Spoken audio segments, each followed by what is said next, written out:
Imagina que una sola empresa compra discretamente un terreno más grande que toda la ciudad de Viena. No es un terreno industrial, ni un parque industrial, sino aproximadamente 550 kilómetros cuadrados de pantano y marisma en la costa del Golfo de Luisiana. Para que te des una idea, toda la capital federal, Viena, tiene unos 415 kilómetros cuadrados. Berlín tiene 892 kilómetros cuadrados. La empresa quiere comprar, más o menos, más que una Viena completa. Y oficialmente no dice ni una sola palabra al respecto. Eso es exactamente lo que está sucediendo en la costa del Golfo estadounidense, y el presunto comprador es SpaceX. Mi nombre es Sirwan, y esto es Mars Chronicle. Hoy haremos dos cosas. En la primera parte veremos este enorme trato de tierras, lo que está confirmado, lo que son rumores, y sobre todo qué planea hacer SpaceX con eso. En la segunda parte, hay una actualización sobre el programa Starship, donde se encuentra después del incidente del vuelo 12, y cuándo podría ser el vuelo 13. Y al final, corrijo un error que cometimos en nuestro último análisis del vuelo 12. Empecemos con el terreno. Antes que nada, una nota sobre las unidades de medida. Como en Estados Unidos la tierra suele medirse en la unidad de superficie acre, siempre les daré esa unidad y también haré la conversión para ustedes, pero solo para que lo entiendan mejor. Un acre equivale a 4.046.86 metros cuadrados. Solo para que lo entiendan. Como regla general, pueden recordar que un acre equivale a un poco menos de media hectárea. Pero vayamos al grano. El motivo de toda esta historia es una frase de SpaceX misma. En la plataforma X, la empresa escribió, en esencia, que no es ningún secreto que quieren lanzar Starship muy seguido. El objetivo es realizar miles de vuelos al año. Una frecuencia así requiere la capacidad de lanzar desde muchos lugares diferentes. Y por eso siempre están buscando ubicaciones adecuadas, tanto en el país como en el extranjero. Miles de vuelos al año.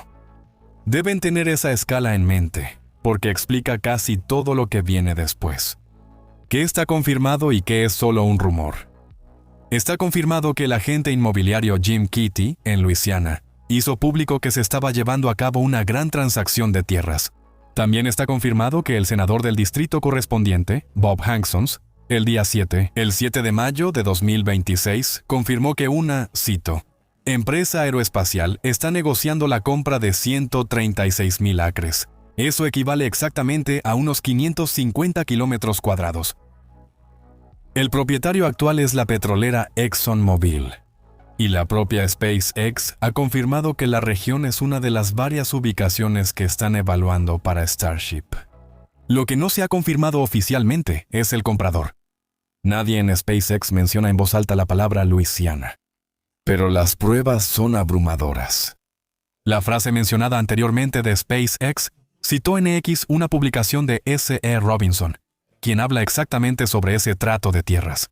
Los arrendamientos de caza y pesca en el terreno fueron cancelados abruptamente para la próxima temporada. ExxonMobil ha puesto en pausa un proyecto planeado de almacenamiento de carbono en el terreno.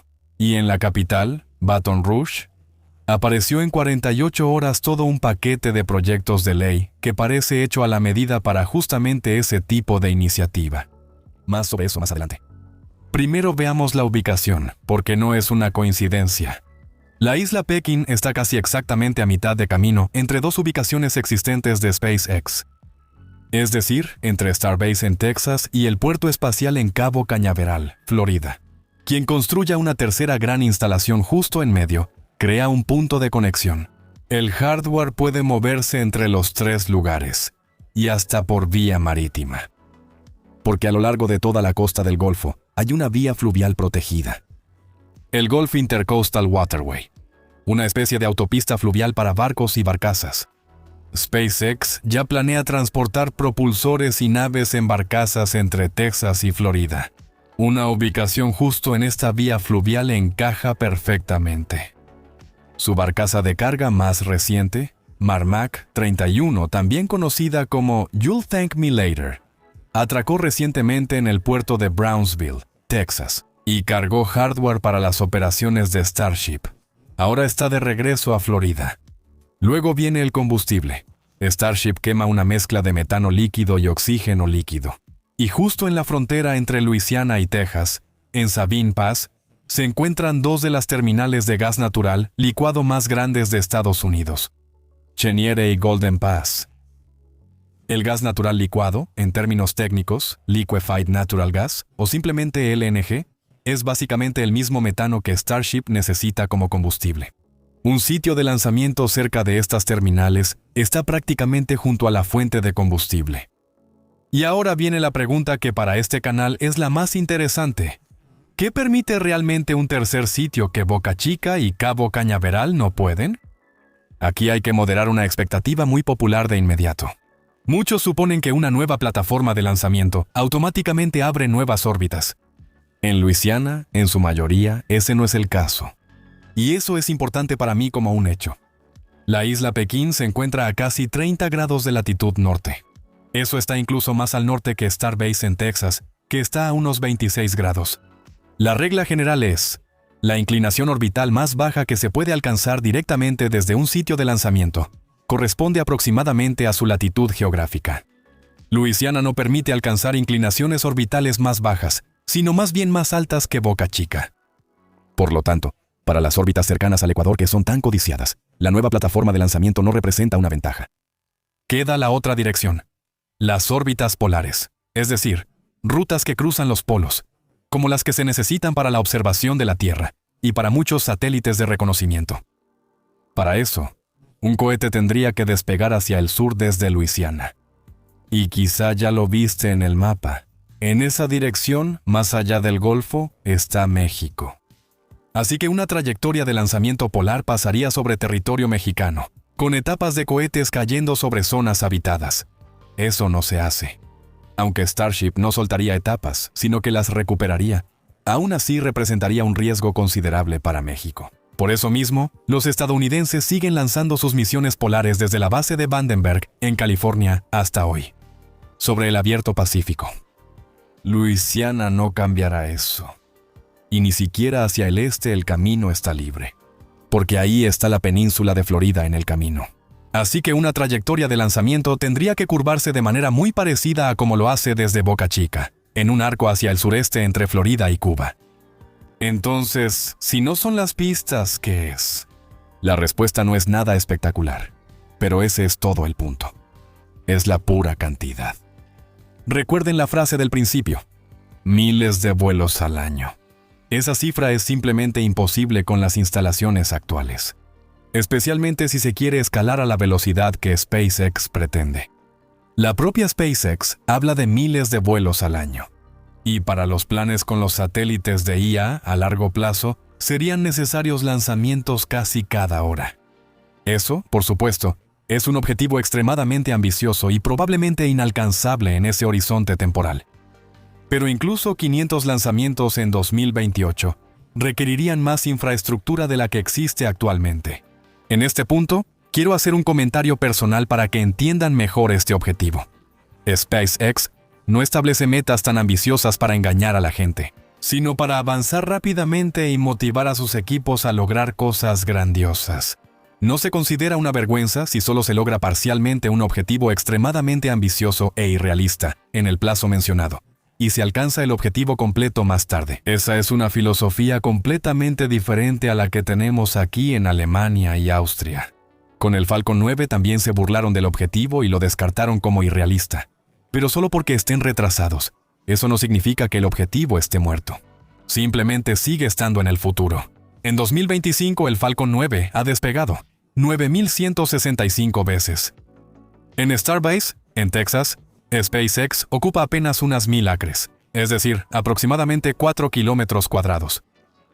Atrapado entre una reserva natural, una playa y un pueblo cuyos habitantes en su mayoría ya vendieron sus propiedades. En un área así, no puedes operar una fábrica de cohetes a escala industrial. No puedes tener una docena de rampas de lanzamiento. No hay zonas de seguridad de varios kilómetros.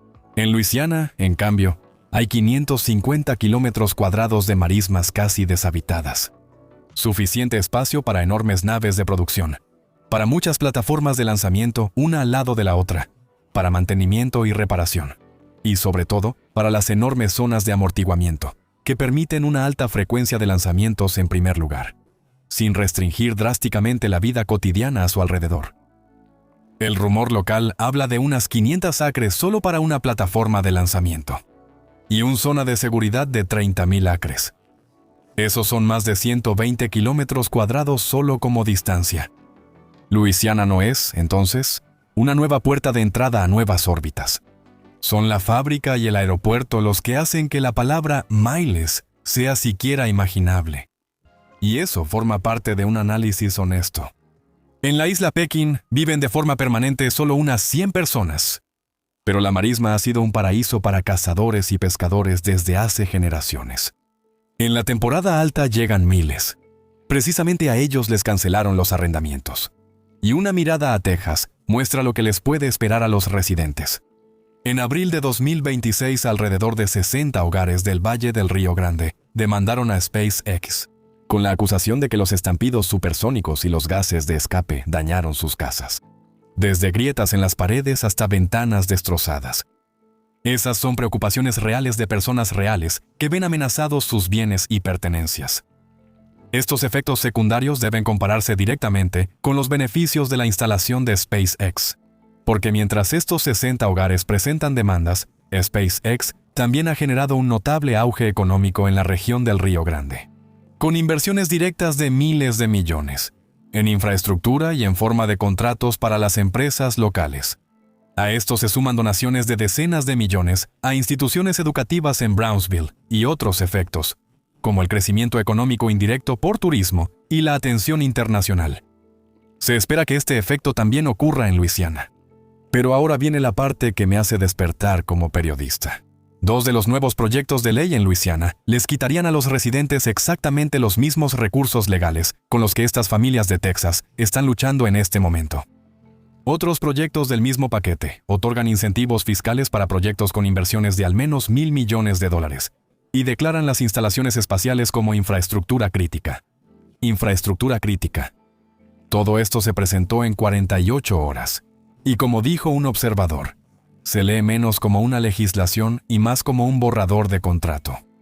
Lo que pasó en Boca Chica en 40 hectáreas podría repetirse aquí en una superficie 1,360 veces mayor.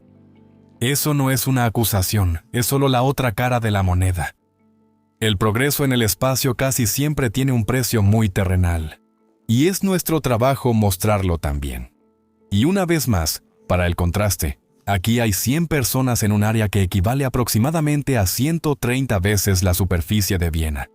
SpaceX manejará la situación tarde o temprano como en Boca Chica, donde ofrecieron a los residentes el triple del valor de mercado por sus casas. La mayoría aceptó de inmediato. Algunos discutieron por una cantidad mayor y se les hicieron concesiones. Nadie fue expropiado, aunque hay propietarios de terrenos que hasta hoy no quieren vender. ¿Cuál es el horizonte temporal? Aquí se requiere sobriedad. La ventana de incentivos de las nuevas leyes estará abierta de julio de 2026 a julio de 2031, lo que indica aproximadamente en qué periodo se debe construir. Pero instalar una fábrica de cohetes junto con las plataformas de lanzamiento en un pantano costero significa años de trabajos de movimiento de tierras, rellenos y trámites de permisos. Incluso si la compra se cerrara mañana, siendo realistas, el primer lanzamiento aquí sería hasta finales de esta década. A corto plazo, se trata de la adquisición de terrenos, permisos y la lucha legal y política en el lugar, no de llamas en el cielo. SpaceX no está comprando el presente aquí, sino el futuro. Pasando a la segunda parte, el estado actual del programa. Porque toda la fantasía de Luisiana depende de que el cohete vuele de manera confiable al final. Y SpaceX aún no ha llegado a ese punto después del vuelo 12. El análisis completo, por supuesto, está enlazado abajo. Una breve explicación para todos los que se lo perdieron. El 22 de mayo de 2026 despegó el vuelo 12, el primer vuelo de la tercera generación de Starship, conocida internamente como V3 o versión 3, también llamada Bloque 3. A bordo llevaba los 9 motores Raptor 3 más potentes. El lanzamiento transcurrió durante mucho tiempo de manera impresionantemente limpia. Pero luego falló en el propulsor, es decir, En la enorme primera etapa con el número 19, la llamada maniobra de retorno. Esa es la maniobra de frenado con la que la etapa da la vuelta y regresa al lugar de lanzamiento. Los motores no se encendieron correctamente de nuevo. El propulsor cayó de manera descontrolada en el Golfo, aproximadamente 300 kilómetros más lejos de lo planeado. La Administración Federal de Aviación de Estados Unidos, la FAA, clasificó oficialmente el vuelo 12 como un incidente que requiere investigación. Esta investigación se centra principalmente en los nuevos motores, Raptor 3. Importante para ponerlo en contexto, nadie resultó herido y no hubo daños a la propiedad pública. El propulsor finalmente aterrizó en medio del mar. Y después de un error de este tipo, SpaceX siempre realiza una investigación completa. Pero en este caso, todavía se necesita una autorización oficial después de que termine la investigación. La nave con el número 39, por otro lado, hizo un trabajo excelente a pesar de que falló un motor de vacío, y por eso se omitió una prueba de encendido en el espacio. Descendió con precisión en su punto objetivo en el Océano Índico y demostró de manera impresionante lo bien que la nueva generación puede controlar su aterrizaje. Las imágenes publicadas posteriormente en la cuenta de Starlink son realmente impresionantes y muestran la maniobrabilidad de la tercera generación. ¿Qué significa esto para el vuelo 13? El próximo vuelo utiliza el propulsor 20 y la nave 40. El propulsor 20 ha estado en su campaña de pruebas criogénicas desde principios de junio, donde los tanques se llenan con líquidos a muy baja temperatura para comprobar la estructura. Sin embargo, para una prueba de encendido en tierra aún faltan semanas. Según las estimaciones de NASA Spaceflight, la ventana de lanzamiento realista para el vuelo 13 está entre julio y agosto de 2021. Y como el propulsor en el vuelo 12 no logró realizar su maniobra de frenado, es muy probable que SpaceX quiera repetir exactamente este perfil de manera correcta en el vuelo 13. Eso significa que probablemente no habrá órbita y, sobre todo, aún no se intentará atrapar el propulsor con los brazos mecánicos. Nadie quiere arriesgar una etapa que cae de regreso sobre una infraestructura de lanzamiento costosa antes de que la maniobra de frenado salga bien al menos una vez. La buena noticia: la plataforma de lanzamiento 2 resistió bien el lanzamiento y no es un cuello de botella. Y sí, todo esto sucede frente a un escenario picante. Ya el 20 de mayo, es decir, solo 2 días antes del vuelo 12, SpaceX había presentado su prospecto bursátil ante la Comisión de Bolsa y Valores de Estados Unidos, con el objetivo de salir a la bolsa bajo el símbolo SPCX. Un vuelo 12 cancelado y una investigación en curso por parte de las autoridades en realidad no serían el momento ideal para dar ese paso. Aún así, SpaceX lo hizo. A mediados de junio, la empresa realmente salió a la bolsa, con una valoración de alrededor de $1.75 billones, la mayor salida a bolsa de la historia. Eso solo como una nota al margen y de ninguna manera como un consejo de inversión. Por supuesto, también les dejamos abajo nuestra evaluación completa de esta salida a bolsa. Por cierto, al mismo tiempo, SpaceX presentó visiones aún más grandes. Desde una constelación de Starlink alrededor de la Luna, pasando por centros de datos de IA en el espacio con hasta 1 millón de satélites, hasta una primera misión tripulada de sobrevuelo a Marte. Pero esas son historias para otros videos. Y ahora, como lo prometí, una corrección de nuestra parte. Porque la fidelidad a los hechos para nosotros no es marketing, sino una obligación. En nuestro último y muy detallado análisis del vuelo 12 en un momento, dijimos que después de soltar el último satélite de prueba de Starlink, el Sol entra en la bahía de carga útil de la nave. Eso fue incorrecto. La luz que entraba no era el Sol. Era el reflector del último satélite de prueba de Starlink el que brillaba en la bahía de carga útil. Aún así, se veía imponente. Pero un error es un error, y queremos corregirlo. Gracias a todos en los comentarios que prestan tanta atención. Justo para eso hacemos esto. ¿Dónde nos deja todo esto? En un contraste notable. Por un lado, SpaceX compra, de manera silenciosa, un pedazo de tierra más grande que Viena, para algún día lanzar miles de veces al año. Por otro lado, SpaceX, la misma empresa, está luchando actualmente para que una primera etapa realice su maniobra de frenado y regrese limpiamente a la Tierra. Precisamente ese equilibrio difícil es la esencia de SpaceX. Están construyendo la pista de aterrizaje para un futuro que aún no han alcanzado en las operaciones de vuelo. Mi opinión personal al respecto, y la marco claramente como una opinión, es ambivalente. La ambición es impresionante. Y creo que ese tercer sitio llegará, de una forma u otra. Pero la velocidad con la que aquí se van imponiendo hechos consumados, desde arrendamientos cancelados hasta leyes hechas a la medida, exige precisamente el acompañamiento crítico que queremos ofrecer aquí. El entusiasmo por la tecnología y una mirada atenta al precio no se excluyen mutuamente. Al contrario, van de la mano. Mi nombre es Sirwan y esto fue hecho a medida. Gracias por sintonizar. Per aspera ad astra.